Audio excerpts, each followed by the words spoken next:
好，那我们今天呢，属于第3堂课。那我们今天的这个大主题啊，说就是为何圣经里面的神才是独一真神。那在我要开始讲到说要得到这个结论，就是为何圣经的神才是独一真神之前呢，我呢要先介绍一个观念啊，这个观念啊非常的重要，可能我前面会花不少时间在解释这个观念，然后我们才会回到这个这个神才是真神的这个结论啊。那我们首先呢，我们常常在发出一个问题的时候呢，比如呢，为何我们应该要有一个会牵涉到一个很基本的一个我们讲知识的问题。我们在研究，如果有人研究哲学的话，大概会知道说，这个就是所谓的知识论。所以知识论呢，讲的比较白话一点，就是说你怎么知道你现在所知道的东西是正确的？我们很多人我们接收了很多资讯，我们听了很多东西，但是我们很少的去查验说这个人讲的对不对？这个人我怎么知道他讲的对不对？这个真的是有时候是很困难的。所以呢，在认识上帝的时候呢，我们呢也有这个问题。好，你怎么知道你所信的上帝是真的？这个是很实在的问题。世界上的这个宗教有这么多种，你怎么知道你是选对？当然，对基督徒来讲，我们不是选上帝，是上帝选你啊。所以这里面我们就是要深入这个问题。那么，我在这个讲义里面的第一点，我讲到说，世界上的宗教对真理的认识方式呢，基本上有2种，一个是透过启示的。所以呢，另外一个是透过非启示的。那么这2种方法都有他们的一套经书呢，他们会有书籍写下来，作为他们信仰的这种根据啊。那么我们首先呢，先要来讲启示啊，各位可以看一下这个，我会把那个讲义上面的答案写下来，在荧幕上面就可以看得到。这个启示呢，就是所谓的用神本的方式去理解我们的这个信仰，也就是从上而下。在启示的宗教里面，在世界上的启示的宗教系统里面，都出现在中东，而且都是跟信亚伯拉罕上帝有关的宗教。比如说，我们知道，我们有个3大的诸神教，就是犹太教、回教，还有基督教。这个3个宗教都宣称他们的信仰是来自启示，所以我们讲到这是启示性的这个宗教。另外一种宗教是属于非启示性的。那么这个非启示性的，你们可以看一下那个上面这边荧幕。它是人本的，也就是说从下而上。我们人呢，用我们自己的理性或者是用我们的直觉去思考我们所信的上帝是怎么样子的一位上帝。所以呢，这个呢是这个是属于非启示宗教。那么非启示宗教呢，或者是个思想系统为什么我还在加一个思想系统？为什么？因为佛教不相信上帝。所以它本身来讲，我们可以说它是比较属于一种思想系统，它不叫说有上帝的，它是没有上帝的这个宗教。那么他们这些非启示的这个宗教或者思想系统，多半都是来自于中国，还有印度这2个地方。所以我们大概先知道说我们人怎么样子信上帝，或者我们所信的上帝，我们是怎么样子得来的，就是这2种方式，启示跟非启示。那么什么叫启示？启示它的英文它的原文叫 apocalypse。那么它这个意思，真正的意思就是说，把一个东西被盖住的东西，把盖子打开。那盖子打开之后，你就知道里面有什么东西。所以在人来看，在人的观点来看，我们是把一个东西打开，我们叫 discover。我们发现 cover， 把这个 cover 盖子拿掉了，我们就发现里面有什么样的东西。但是呢，从上帝的角度来看呢，他是告诉我们，而不是你发现，其实是上帝先主动告诉你的。所以从神的角度来看呢，就叫做启示。那所以呢，我们现在先来看一段那个唐牧师他有关这个启示上帝启示丰富的一个介绍。很可惜唐牧师今天没来，不然我们请他本身自己来介绍。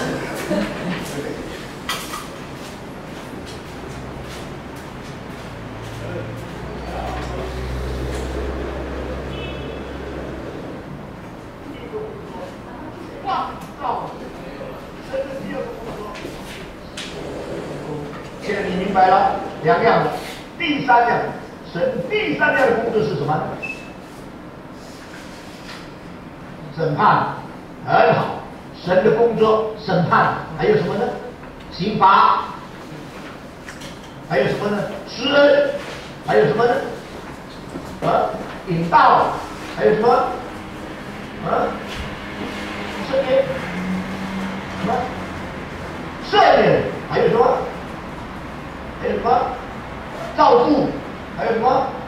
医治，还有什么？刚才我所念的这些，没有下面一位牧师讲的重要。为什么？因为那些都可以归类在其他两工作，或者第三个讲的工作。第三个工作是什么呢？启示之功 ，revelation， 启示之功。所以上帝创造，上帝救赎。你说我怎么知道上帝是创造者？我怎么知道上帝是启示者？是救赎者？因为上帝告诉我他创造，我才知道他创造。因为上帝告诉我他救赎，我才知道他救赎。那上帝告诉我这个工作，就是告诉我他做什么工作。这样不但他做什么工作，做这些工作的他到底是谁，我才知道。如果他不告诉我，我怎么知道他？如果他不告诉我，我怎么认识他？如果他不告诉我，我怎么知道他又有其他的工作？所以启示之功是使我们能认识上帝有创造之功，有救赎之功的一个原因。这样启示之功就使我们明白上帝其他的工作。这样启示之功就是使我们明白上帝其他工作的上帝的工作。这样启示之功就变成上帝的第三大功：创造之功、救赎之功、启示之功。大家说，创造之功、救赎之功、启示之功。那么这样呢，我们看见了 creation、redemption、revelation。大家说。Creation, redemption, revelation. From the revelation of God, I know God's work, including creation and redemption. 所以，这个 key to under God's work is the work of God's revelation. 借着上帝启示的工作，我得了一把钥匙，去知道上帝其他的工作。这样启示的工作是很重要的。今天如果在启示的工作上，你的认知认错了，那么其他上面的工作你就乱了。你要注意了，如果你对启示乱结了，那么呢，你对上帝所启示的其他工作你就乱了。那么你说，常牧师，请问，对上帝启示的工作有可能乱结或者解错吗？有可能，因为如果这是一把钥匙，钥匙断了。你就没有办法打开来，没有办法打开来，这个房间里面有什么宝贝你就不出来。所以魔鬼的工作就是先搞乱基督徒对上帝启示之功的正经这个程序。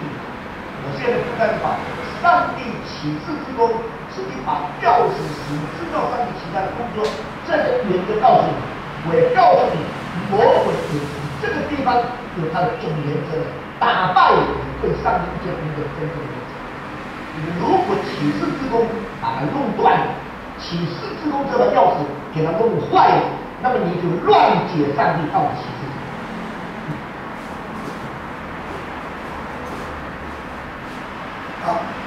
那我们可以从刚才唐牧师在讲的非常的清楚，我们知道这个启示很重要。这个就为什么我要在到我真正的主题之前，我一定要先把这个启示这个事情要很清楚的讲解。所以从我影片我们知道说启示是从上而下，对不对？所以它的源头是来自上帝，而不是从我们自己从人本的方式，是我们自己去用我们的理性，用我们的直觉去得到有哪一位上帝，或者是像释迦牟尼讲他的悟道，这些都是从人里面用人自己的官能去得到的一些结论。那我现在就是要讲，我们要先问你们自己想想看，如果说这种从上而下跟从下而上这种启示跟非启示的方法的比较，你们认为哪一种方式是比较可靠的？为什么从上而下会比较可靠？因为是上帝启示，不是人想。哎，上帝启示不是人想，那上帝启示跟人想的为什么会出问题？因为人会靠自己的意思去解释。靠自己的意思去解释。那如果人的意思，假设人的意思是对的话，有没有办法解释正确？人到底有什么问题，会让我们的这样子靠自己的意思去解释会产生错误，反而不可靠？那我来举一个例子，让你们去思想这件事情。假设说，地上的蚂蚁，那这个我们人还有人，还有地上的蚂蚁。那你现在我要问哪一个是比较可能？就是说我有智慧的，有超高智慧的这个人，要让蚂蚁照我们的意思，或者是遵循我们一些或者方式去蚂蚁去了解，就是我们来操控蚂蚁，还是说用蚂蚁要来了解我们人是怎样一个人，哪一个比较简单？我们来了解蚂蚁，跟蚂蚁要来了解我们人是怎样子一个人，哪一个比较简单？对，我们去了解蚂蚁，所以我们知道很多科学家他们会去做很多实验、很多研究，包括蚂蚁解剖干什么的？蚂蚁会不会解剖我们？当然不会，它只会分解我们而已。如果有尸体的话，它可能会分解一些尸体。所以你可以发现，就是在这个里面，当然是从一个从上而下的一个知识是比较可靠的所以我们话题转回到我们人跟上帝，其实我们不要以为说我们跟上帝好像很接近，其实我们人跟上帝是有一个本质上完全跨不过去的这个鸿沟。我们人不管怎么样，你被造物永远是被造物，你不可能是创造造物主。所以我们跟蚂蚁的差异，事实上是小于我们跟上帝的差异。所以上帝跟我们差异的那个距离，事实上是远大于我们跟蚂蚁的差异。是在本质上，还有在很多方面，因为上帝是无限，我们人是有限，所以我们从这种角度上来看的话，我们就可以基本上开始先排除掉这个非启示性的宗教不是可靠的，他所得到的结论也不是可靠的。好，那么我们接下来就只剩下这个启示了，就是说我们的宗教信仰里面，我们比较可以相信的、可靠的。就是启示性的宗教。那么现在我们就要开始介绍一下这个改革中的启示观。如果你们有读那个西敏信条第1条的话，就开宗明义就讲说上帝的启示分2种。请报这个。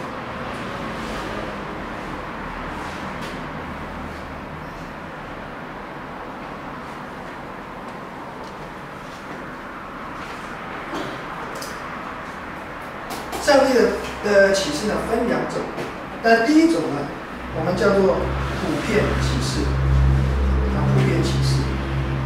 那么普遍启示，那普遍启示呢是包含了哪一些呢？在这个西敏信条里面讲，普遍的启示呢包含了这个人本性的亮光。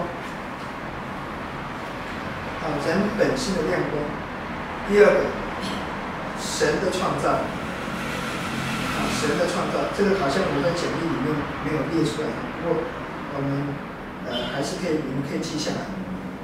第三个就是物理之功，也就是说，上帝怎么样子向他的被造的人启示呢？第一个就是人本性的亮光，也就是说，这个我们上帝把这个律法刻在我们人的这个心里面的这个功用。如果你们看这些看罗马书2章14到15节的时候，这里面保罗有说到，以色列人是有接受上帝的律法，但是没有接受上帝律法的外邦人怎么办呢？他们有没有接受上帝的普遍启示？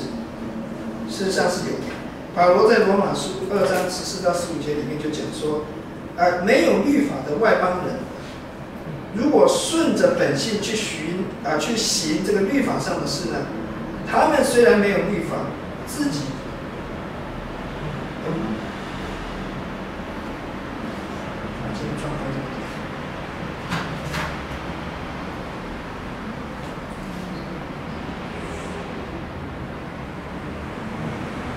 本来还有一部影片，这个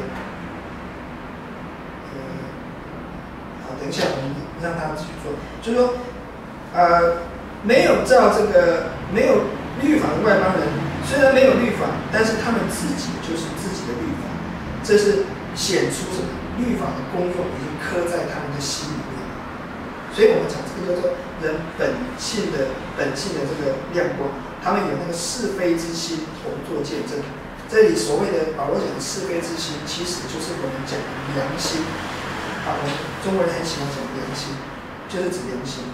所以我们可以讲说，其实上帝的这个普遍启示，在没有律法的这些外邦人，他们还是有的，就是他们自己的良心。那另外一个，上帝用另外哪一种方式向人做普遍启示呢？就是神的创造。我们看到宇宙大地，上帝所创造的都这么美好，我们知道，我们心里面知道说，这个世界是不可能没有一个设计者。有些人是不愿意承认说是创造主，但是呢，事实上最主要他们是不愿意这个承认这个是有一个设计者。那另外一个就是护理之功。什么叫护理？也就是说，你看这个大地，我们这个地球，春夏秋冬运作这么正常。你们知不知道我们的手表跟时钟？我们手表时钟为什么会慢？你们知道有些手表很差，有些会慢几秒钟。全世界最精准的这个时钟我大概忘记了，也许几百万年才慢1秒钟。但是你知道，你怎么知道快，跟怎么知道慢？你跟什么做比较？你说我快我慢，一定有一个标准，对不对？才可以做比较。那个标准是什么？你们知道那个标准是什么？那个标准就是上帝所造的这个宇宙的运转。所以，我们科学家把上帝所造的这个宇宙的运行，当作是他做时钟闹钟，做他的时钟是不是快跟慢的标准。所以谁比较精密？上帝所造的东西比较精密。所以你可以发现，就是说，上帝在护理，为什么宇宙会这么精密的运转？假设地球，到底世界宇宙有多少人？没有科学家，有些科学家，甚至有些基督徒科学家相信宇宙已经有几十亿年了。你想想看，你看几十亿年这样子运转，不差1秒钟，谁能够办得到？一定有护理，一定有上帝在那边护理。所以我们可以知道说，这个普遍启示就是靠着这3样：本性的亮光、神的创造，还有护理之功，显明在我们这个人里面。好，那么这个除了普遍启示以外，我们还有一个就是抱歉，我今天电脑的状况是。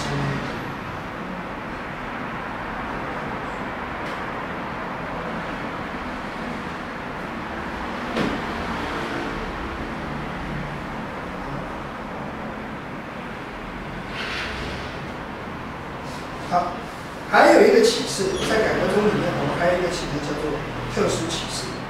那么，跳一下啊，跳到特殊启示。啊，那么特殊启示呢，包含什么？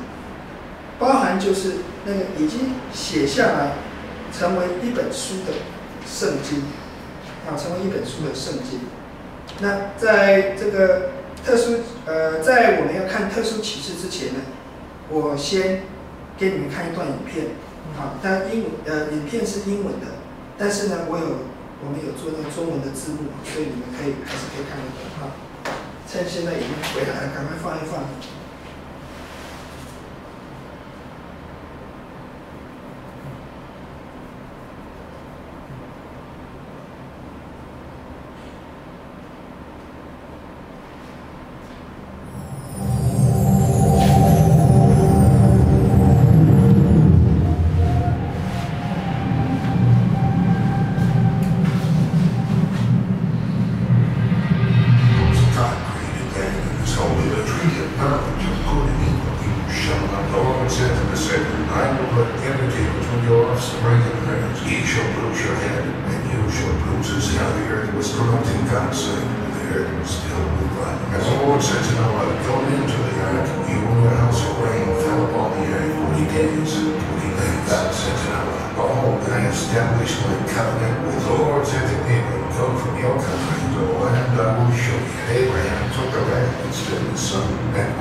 我们刚刚很快的把整本圣经都看完。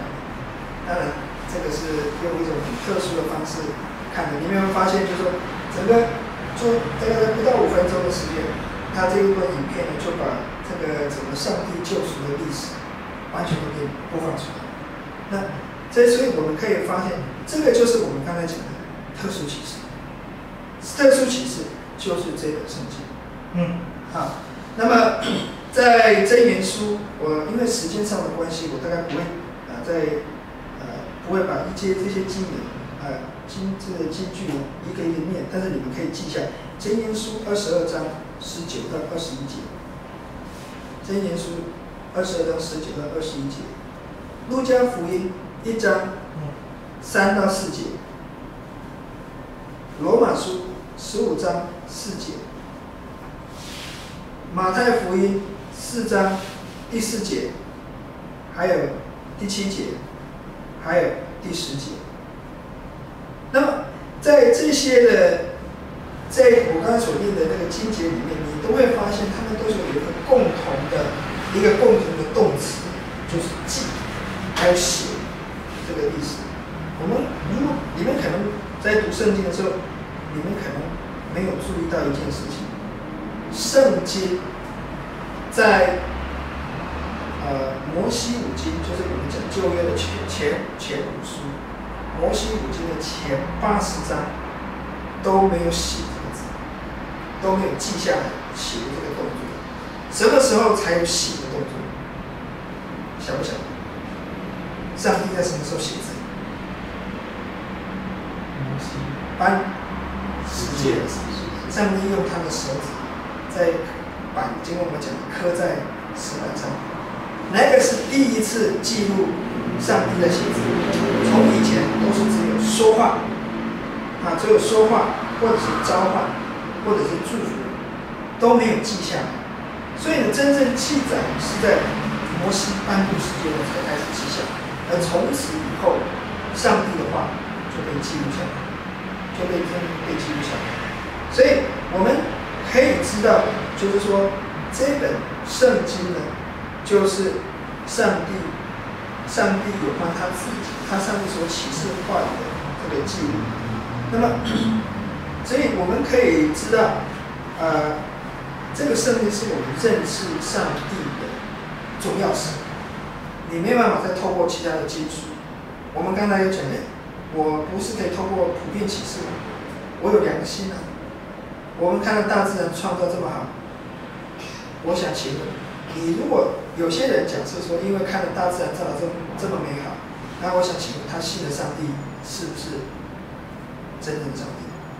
不是，不一定。为什么？因为他对这位真正的上帝，他不认识，他不是真正的清楚。我们只能知道说有上帝。等一下我们后面会讲所以我们可以讲说，这个圣经呢，是我们认识上帝的这个总钥匙。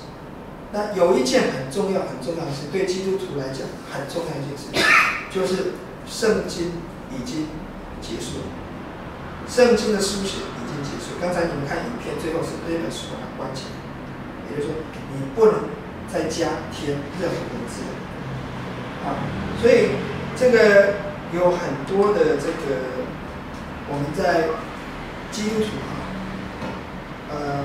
我先不讲什么派，很多一些宗派，他们认为说上帝会有新的启示，或者是说上帝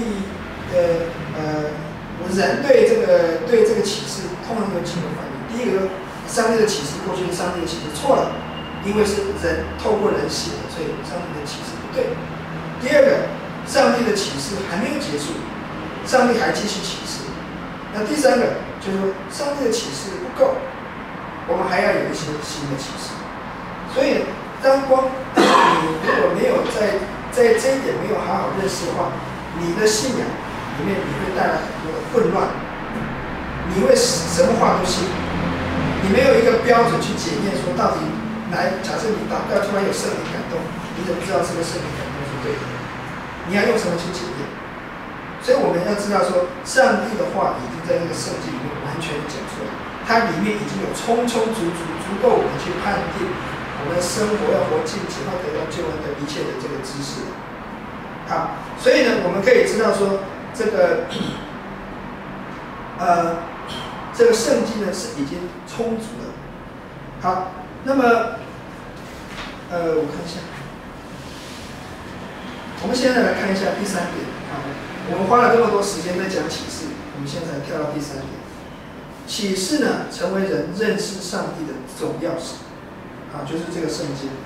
那第一点就是说，人没有办法靠自己的聪明认识神的。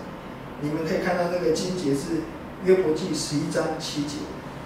唯有透过神的自我启示，我们才可能认识他。这个我们刚前面已经讲了。第二个，已经有普遍启示了，为何仍需要特殊启示？我们讲我有良心啊，我们中文喜欢讲的，我是凭良心做事情。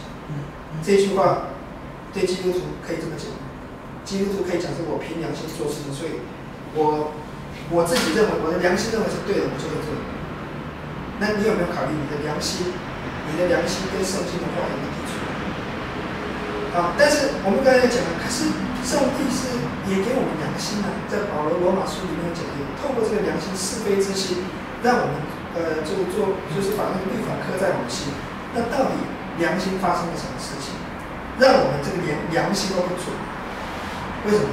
因为人犯罪，人犯罪的，所以你的这个良心都被玷污了。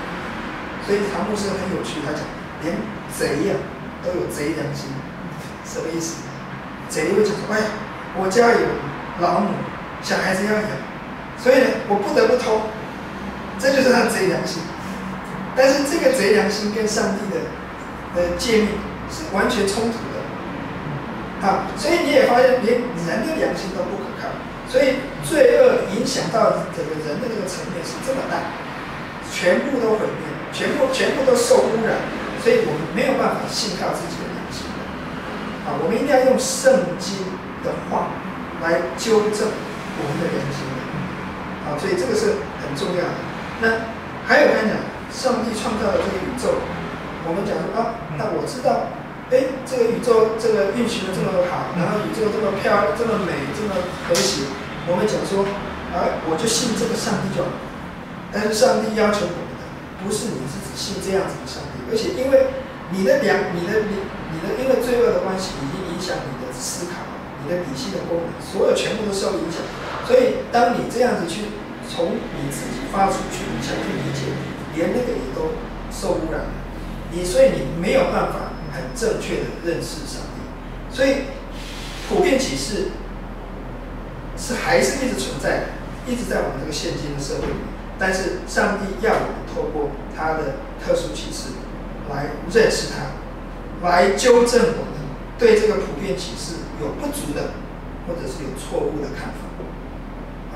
看到宇宙很大地很美，但是你这样子所认识的上帝呢，事实上是不足的，因为所以我们在第3点里面，普遍启示呢，让人知道神存在，有上帝，这个世界有上帝。很多人可能不承认是上帝，他们可能会想说有 designer， 有一个设计者。但是不管怎么样，他们知道这个宇宙不是一个乱碰乱撞出来的一个作品。所以普遍启示让人知道有上帝。那特殊启示呢，让人什么？认识这位神。这位神，那特殊启示让人认识这位神。还有什么呢？他的旨意。你普遍启示是没有办法让我们真正的认识这位神，还有他对我们的旨意是什么？也就这些都是我们得救所必须的。你要得救，你不能只是靠普遍启示，你还要靠这个特殊启示去认识上帝还有他的旨意。好，这个现在我就已经基本上把这个启示的观念呢，都已经说明清楚了。那有没有什么问题？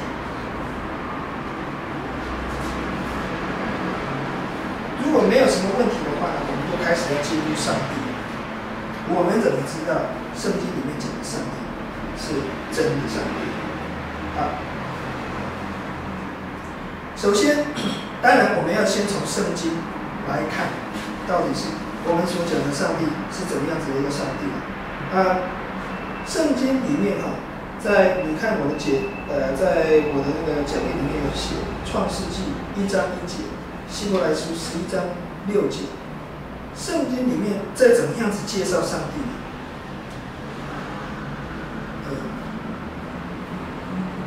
圣经创世纪1章1节里面讲说什么？起初，神创造天地，在起初之前就有上帝，就有神。圣经没有解释说这个上帝是怎么来的，这上帝是怎么样子的存在。你们知道这个希腊的神话希腊的神话它里面很多神明他们神会打仗，彼此的神明会死的，但是那个死亡是打仗之后死掉的。所以他们的这个就是说，他们的神明是有限制的，不像我们圣经里面讲的上帝，他是从还没有天地之前就已经有上帝了。所以我们可以知道说，圣经呢预设，所谓预设就是先假定神已经存在，我们不会去解释说神到底是为了什么，因了什么原因去让神存在。而且呢，圣经也想说，神也赏赐那寻求他的人。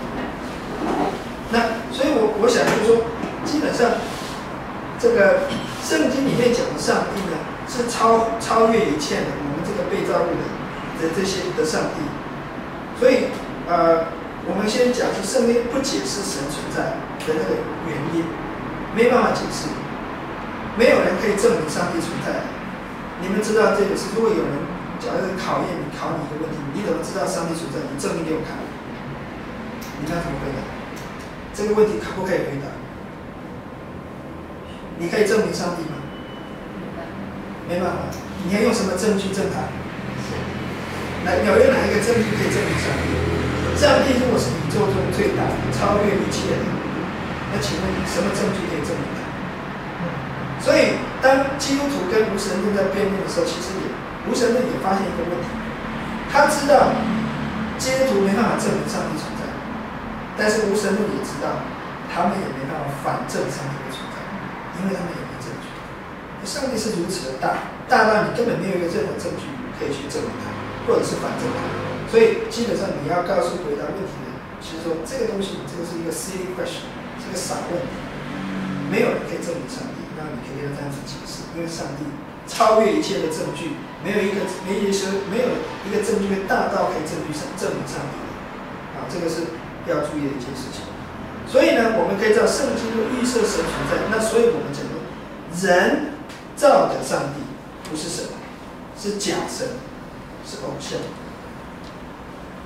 所以我们凡是我们刚才讲其他的宗教信仰，如果你的宗教信仰，你的神不是像圣经里面讲这样子一位神的话，那你的神是你心中你人所造的，是你所造的。所以这样子的神是假神，是偶像。我们台湾当然是很多了，偶像是很多，但除了不是偶像，人的心中还是会造一些假神，金钱或者是一些生活上面的一些享乐那些东西，都变成他们的假神，变成他们的偶像。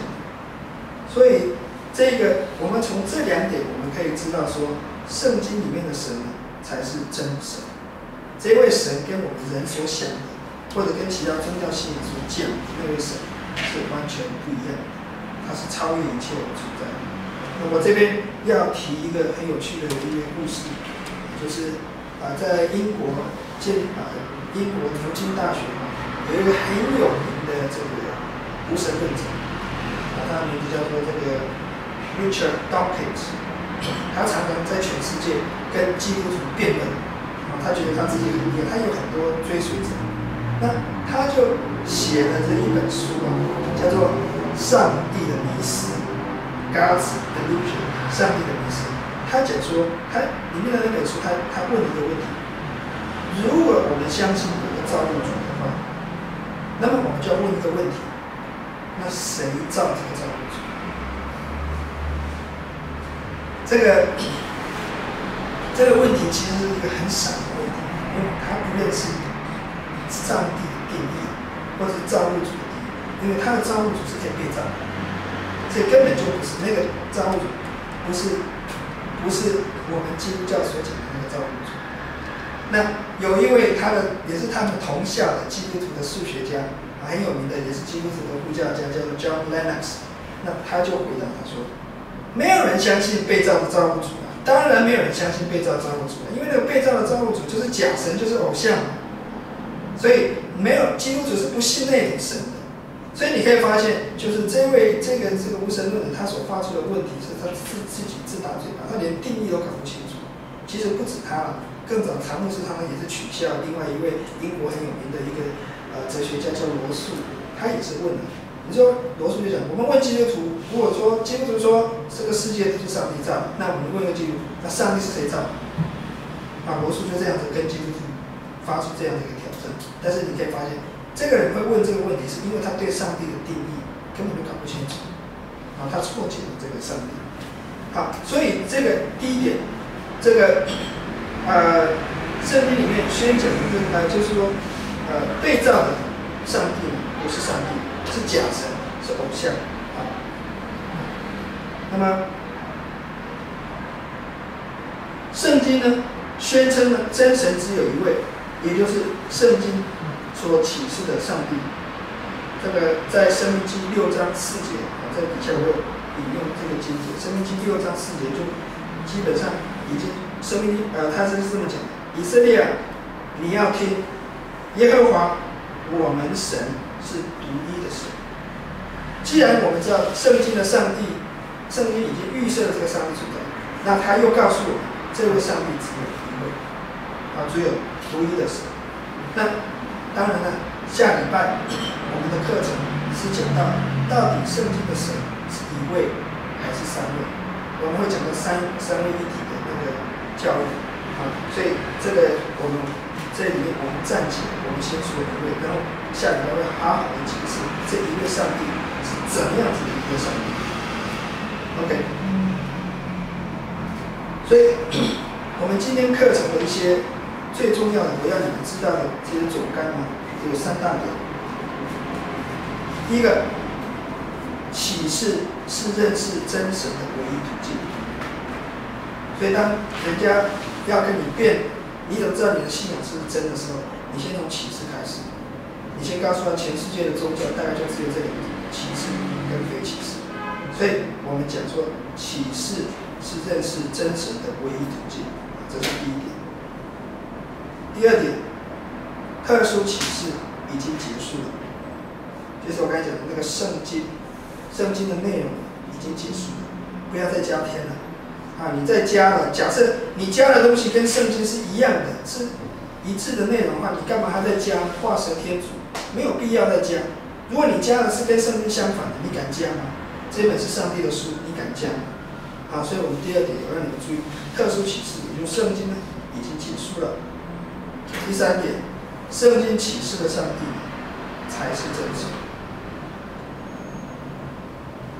所以透过这个3个这个论述呢，或许我们就可以得到一个结论，就是我们所信的圣经里面的上帝才是真正的上帝。好，我们还有5分钟，你们有没有什么问题可以让你们提问？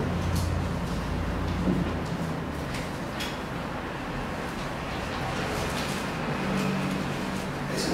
那摩西五经是上帝启示谁把它写下来？在传统的，我们都是一般我们基督教都是摩西五经就是摩西写的。我知道有一些旧约学者会说摩西五经不是摩西写的，但是呢，在我们基督教的这个信仰里面，我们知道摩西五经一定是摩西写的。因为耶稣他在新约里面，他也有做这样子的一个肯定。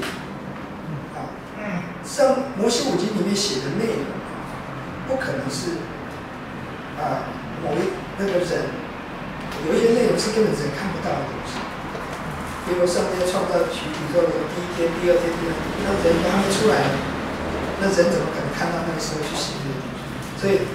所以一定是证明了圣经是神的默示，是神的默示。所以他是透神的灵感动那些圣经的人，把它记下来。还有什么？正好那个第五个第一节那个后面是空格是什么？是假神，人造的上帝不是神，是假神，是偶像。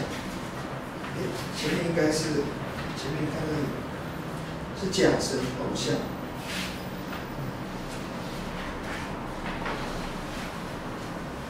好，那如果没有的话，那我们就用祷告结束。